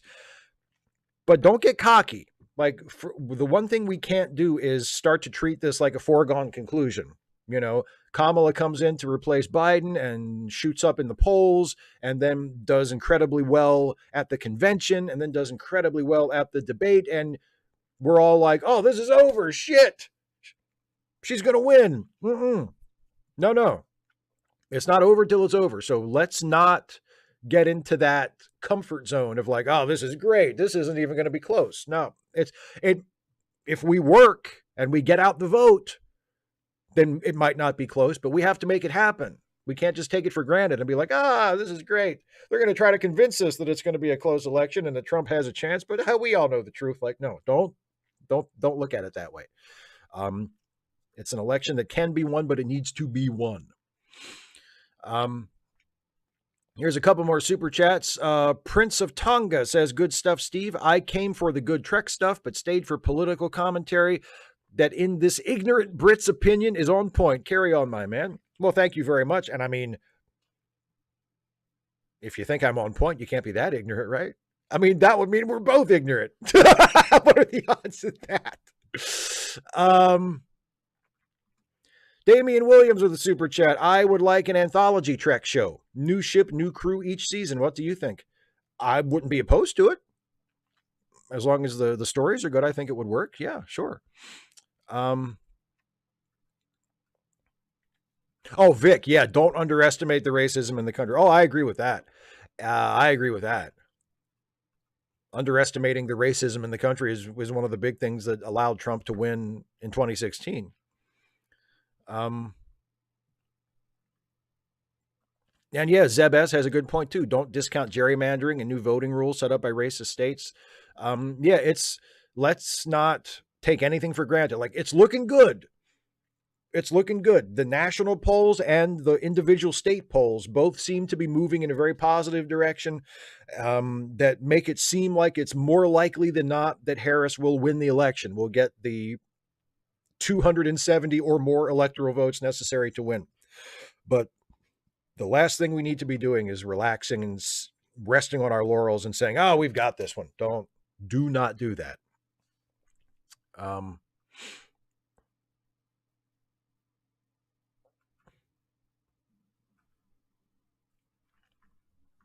Yeah, Maggie, exactly. Can't get comfortable. Electoral college is close and suppression efforts are off the charts. Absolutely. Fight for every vote. Oh, Gedrin White. Yes. The pause before she said former president. Beautiful.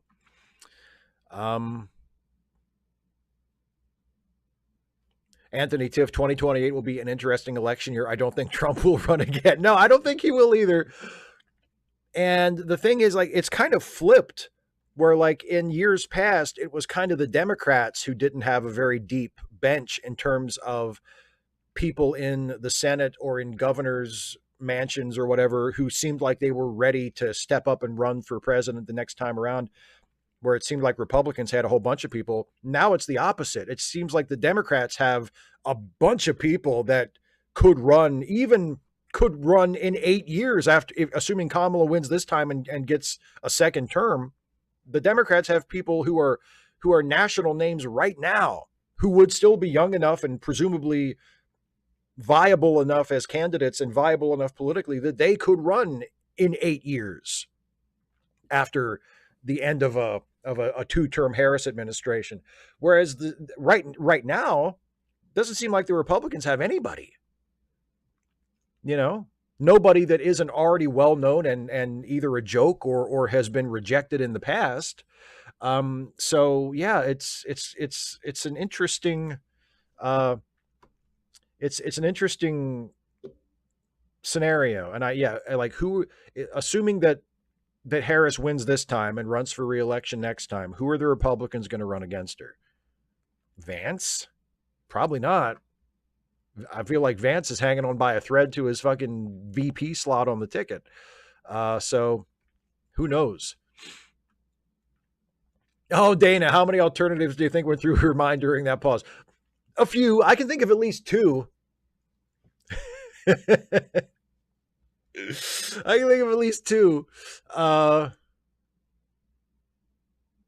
think it was, you know what it was? It wasn't so much, I would like to think that it wasn't so much that she was screening alternatives as it was she had one already. And she was just trying to decide, am I going to say this on national television or not? And eventually she was like, I can't call him a motherfucker on TV. And she said former president. But she had it loaded. She was like, I'm doing pretty good in this debate. And if I call him a motherfucker right now, like that's either going to kill him or it's going to bounce back on me. So I'm just going to play it safe, put in a nice long pause so people know I was thinking about something, and then call him former president and let that speak for itself. But I feel like she was this close to saying this motherfucker.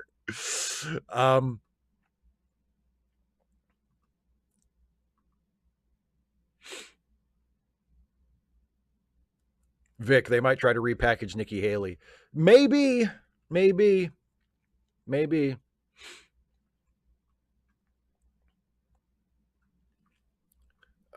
Yeah, CMAC. Yes, don't forget. Yes, you can phone bank for swing states even if you don't live in the swing states. Absolutely.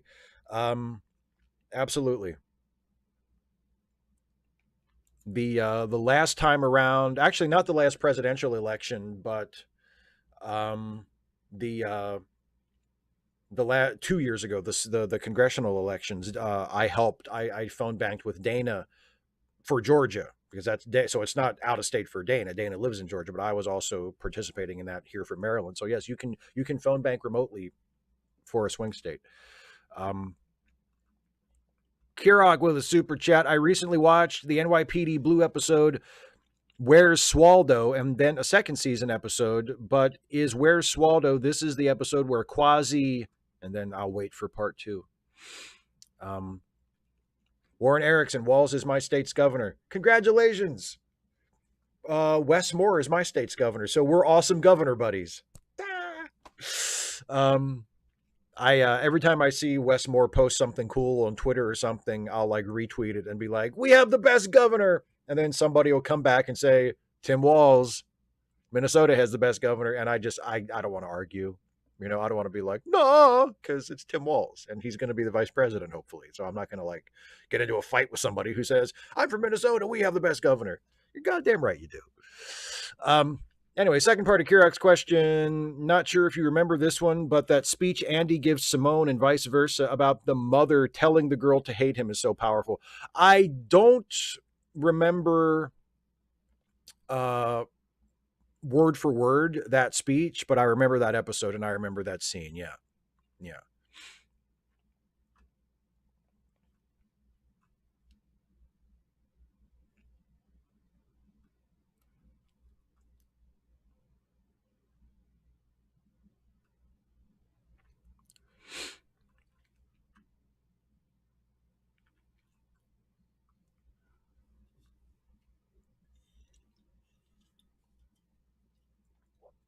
Oh God, Isaiah. Yeah, you're in Florida, right? Yeah. Better than your governor. Sorry, buddy. Sorry.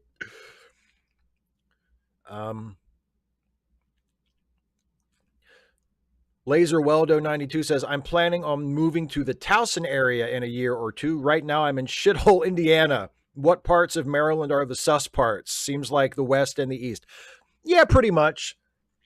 If you stick close to DC or close to Baltimore, you're probably okay. But yeah, out here in Western Maryland where I am, it's not a great place politically. It's incredibly red. It's a very Trump supporter laden country.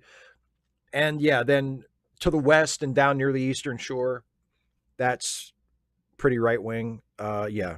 So Maryland is like a miniature version of California, because people think of California as like this deeply blue state where it's just a liberal paradise. And like, it's a liberal paradise around LA and around San Francisco, but it can get really super conservative outside of those areas. And the state itself goes blue in presidential elections and like statewide elections, because that's where the population centers are in San Francisco and Los Angeles. Just like in Maryland is as reliable a blue state in presidential elections as it gets, because the big population centers, Baltimore and the surrounding area, and then the area surrounding DC. DC itself obviously isn't part of Maryland, but the area surrounding DC is very heavily populated, and those lean liberal and left very strongly. So that carries the rest of the state. But there are parts, including the part that I live in, unfortunately, that are deeply Republican. More super chats from Kirok. Thank you, my friend. Andy tells Simone what happened to his father, etc., and he leads off with, I'm supposed to care about what happened 300 years ago. And Simone is like, I had bad experiences with white people. I don't hate them people. I don't hate you, Andy. And is like, at least she shook me. Yeah, I remember that. And a super chat from Brian Baker. Thank you very much. What are you most looking forward to for next year in Star Trek? For me, it's Strange New Worlds. Oh, yeah. Oh, God, yeah. Easily Strange New Worlds. Yeah. I'm curious about the Section 31 movie. Like, I'm hoping the Section 31 movie is good. But yeah, Strange New Worlds is what I'm like genuinely excited to see and eager to see. Yeah, for sure. Kara, you'll save your spooky story for the chat at the end of October. Awesome. Yeah, that sounds good. I will await it with bated breath. Isaiah, I saw that Florida might be in play for Harris. That's incredible. That's so cool. I saw Florida, and I saw one other state. I can't remember which one it is. Maybe North Carolina. That Fox News just moved Florida and the other state, possibly North Carolina, I can't remember, from leaning right to toss up in their election prediction. So that's encouraging. If even Fox News is like, I don't know, she might win Florida, that's pretty cool.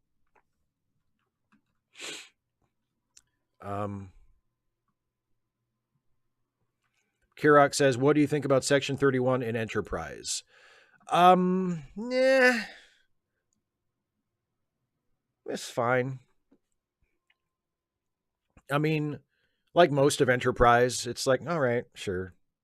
You know, it didn't really, I remember it doesn't really figure in that much, does it? There's a couple of episodes. Is it the, I know it comes into play in the two-parter that almost ends the series, right? The two-parter with Peter Weller near the end of season 4. There's some Section 31 stuff in that, right? And maybe there's another episode earlier than that where they do a Section 31 thing, but it's whatever.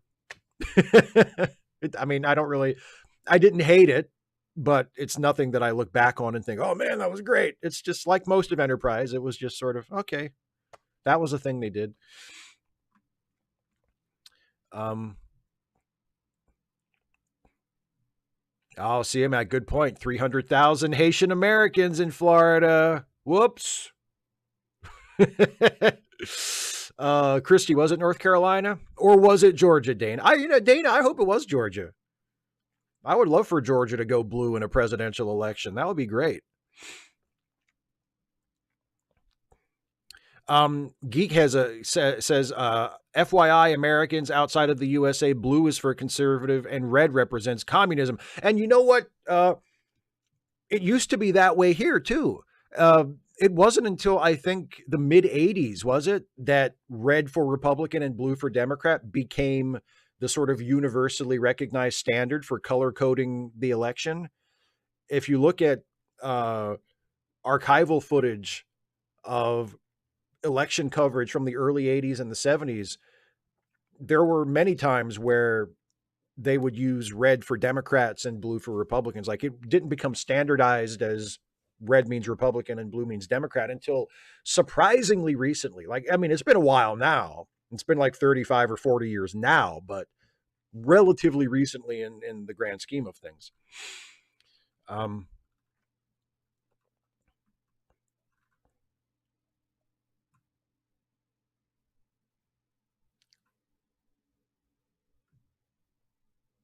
Yeah, Maggie, I'm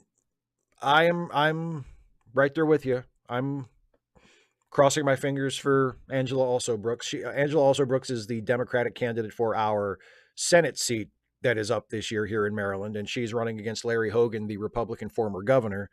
And yeah, I'm worried because not just because Hogan is spending a lot of money, but Maryland is a solidly blue state in terms of presidential elections.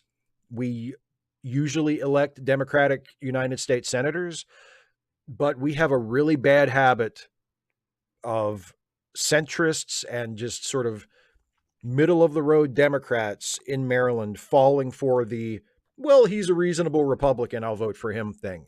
We have a terrible history of electing Republican governors in this supposedly solidly Democratic state. And the most recent example of that is Larry Hogan, who is a piece of shit, but is a noticeably less of a piece of shit than Donald Trump. So people were like, oh, he's a reasonable Republican. Oh, thank goodness. He's still a piece of shit. We should not want him to be our senator.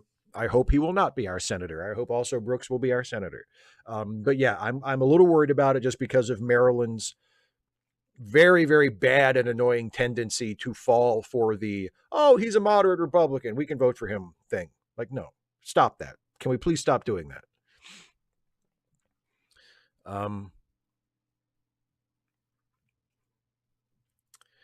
Trying to 1701 says, what are your thoughts on Taylor Swift's endorsement of Harris? I thought she worded it very cleverly. Yeah, the, signing it childless cat lady was funny.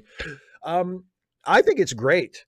I think anytime someone with her cultural footprint and her fan base, and not just the size of the fan base, but the fact that so much of it seemed, I mean, she's like the modern, or no, I can't say modern, but the current version. She's like the younger generation's version of Oprah. Because back in the 80s and 90s, when, like, especially in the mid to late 90s, when Oprah had become like a massive star, like the people who were dedicated Oprah viewers, they did whatever she told them to do.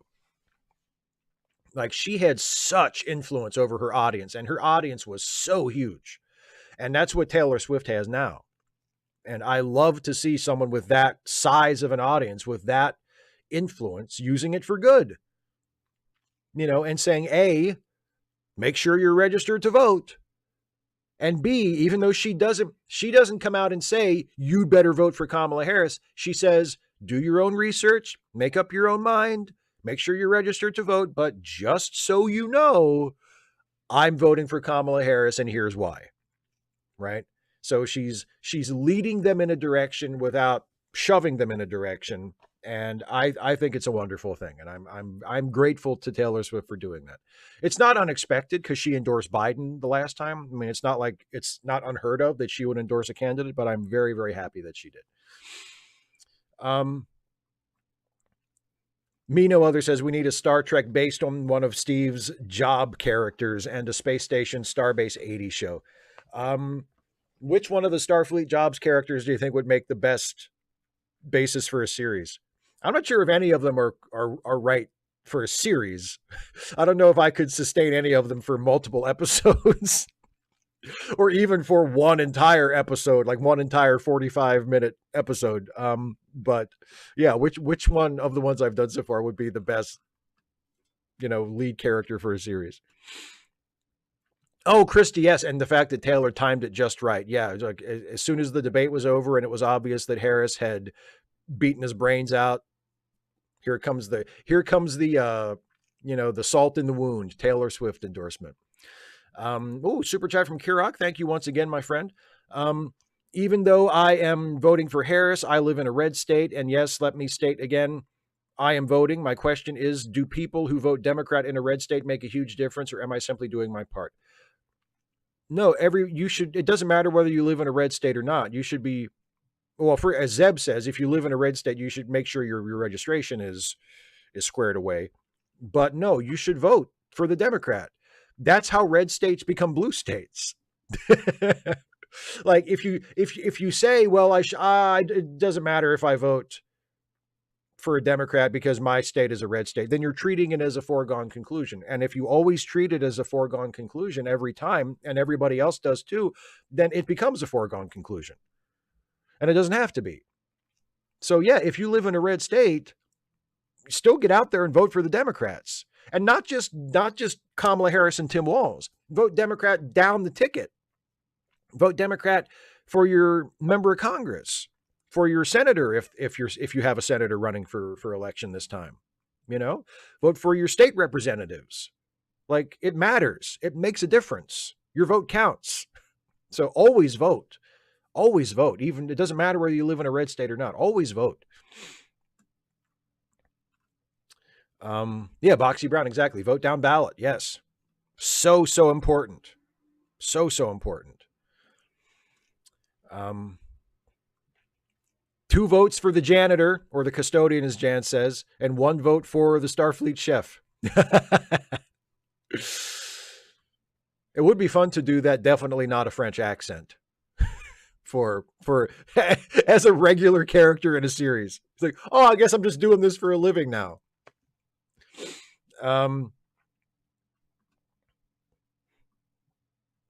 The union rep, meaning whether it says the janitor or the union rep. The union rep would be fun.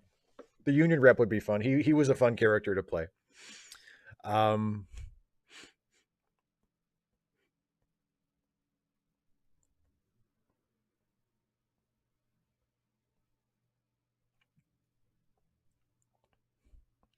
Geek, you haven't seen the Starfleet chef video. Well, it's up whenever you have time to watch it, whenever you feel like it. It's there. No rush. It's not going anywhere. Elric 111, also, don't they use voting data to see if it's worth pushing a candidate in your area? Yes.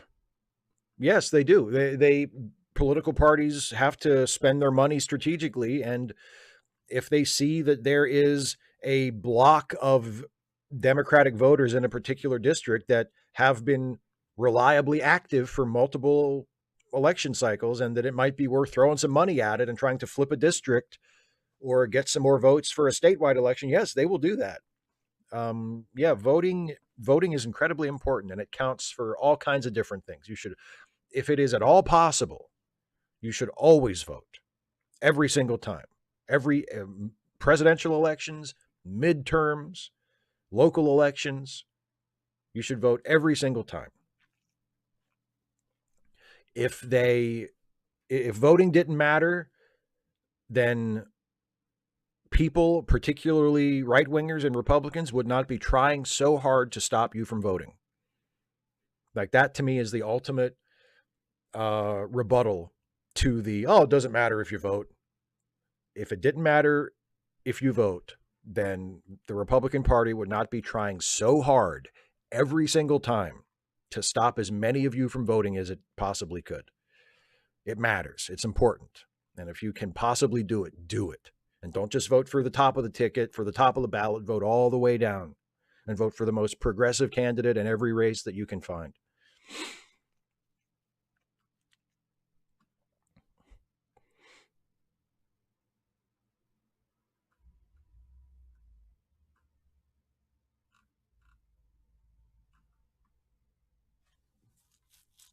Well, yeah, and Geek makes a good point, Kirak. What do you care about being in the minority? Yeah, I mean, you may be in the minority if you live in a red state and most of the people around you aren't going to vote the same way you do. Well, that doesn't matter. That's not what a vote is. You know, I'm in the minority in my part of Maryland. Like, Maryland as a whole leans Democratic. But in my part of Maryland, in my congressional district, I'm worried about my my representative election this year. That's why those postcards I'm writing that I've mentioned a few times, I'm writing 1,000 get out the vote postcards. Those are for my district. I'm not writing them for a swing state. I'm writing them for my congressional district because it is a district that we currently have a Democrat in Congress, but he's retiring. So it's going to be an open seat, and it's Democrat versus Republican, and I'm worried that it's going to go Republican. It's been Republican in the past. It's been redistricted a few times since then, but it's not a safe Democratic district. It might be a close election, and I'm doing my part to try and keep it blue, and I'm worried about it. And every vote counts. And even though I may be in the minority in terms of registration as a Democrat in this district, you're goddamn right I'm going to vote. And I'm going to vote for the Democrat because it makes a difference.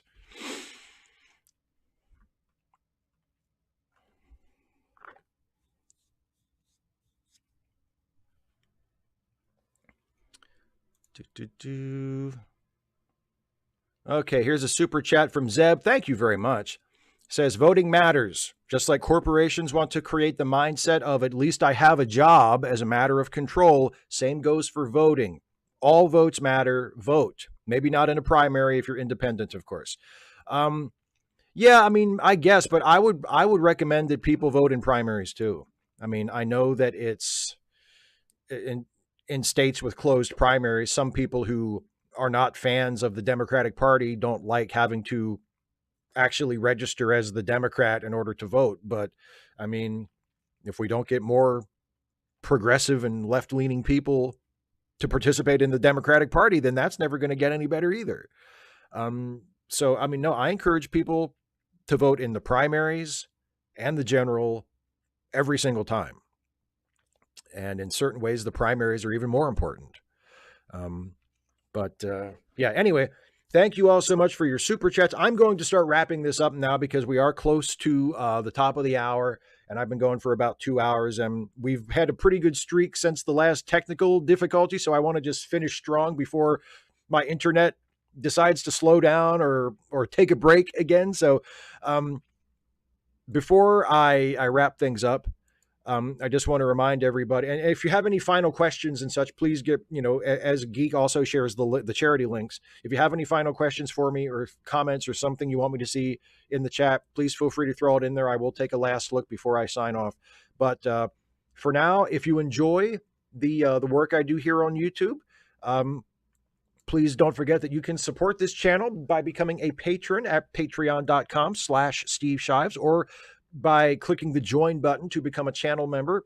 For patrons and members at all levels of support, even if it's only $1 a month, you can give more than that, and that's great. But even if you can just afford $1 a month, one of the perks you get is you get to submit questions ahead of time for these Ask Away live streams. And those are the questions I answer in the first part of the show. I could not do this without my patrons and channel members. You allow me to have this channel and to pay my bills this way, and for this to be how I earn my living. And I am eternally grateful to all of you for allowing me to do this and to have this life. So I appreciate you. And if you are not currently a patron or a channel member, but you enjoy my work here on YouTube and you've been thinking about it, please do. Please become a supporter if you can afford it. You can either click the join button or go to patreon.com/Steve Shives. $1 a month. $5 a month, more if you can afford it and you feel like I'm worth it, but every little bit helps, and I really, really do appreciate it. Also, don't forget, in addition to the stuff I do here on YouTube, I'm also on a couple of awesome podcasts that are a part of the Let Me Listen family of podcasts. There's Late Seating, the movie review podcast that I am on alongside the great Jason Harding, where we take a look at classic films and see if they deserve whatever reputation they have, be it good or bad. Our most recent episode of Late Seating is our review of Disney's 1992 animated classic Aladdin. And our next Late Seating, which we are recording not this weekend, but next weekend, will be our review of the classic of having our own adventures while the events of Star Trek shows happen around us and sort of in the background of our show. And did you lose me again?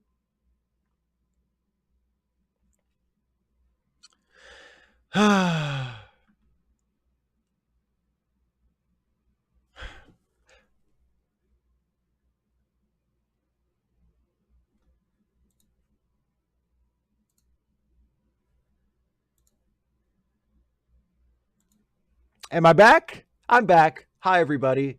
Back. Hi, everybody. Boy, I'm really gonna wrap it up soon now. So anyway, the Ensign's Log, awesome Star Trek podcast. Listen to it.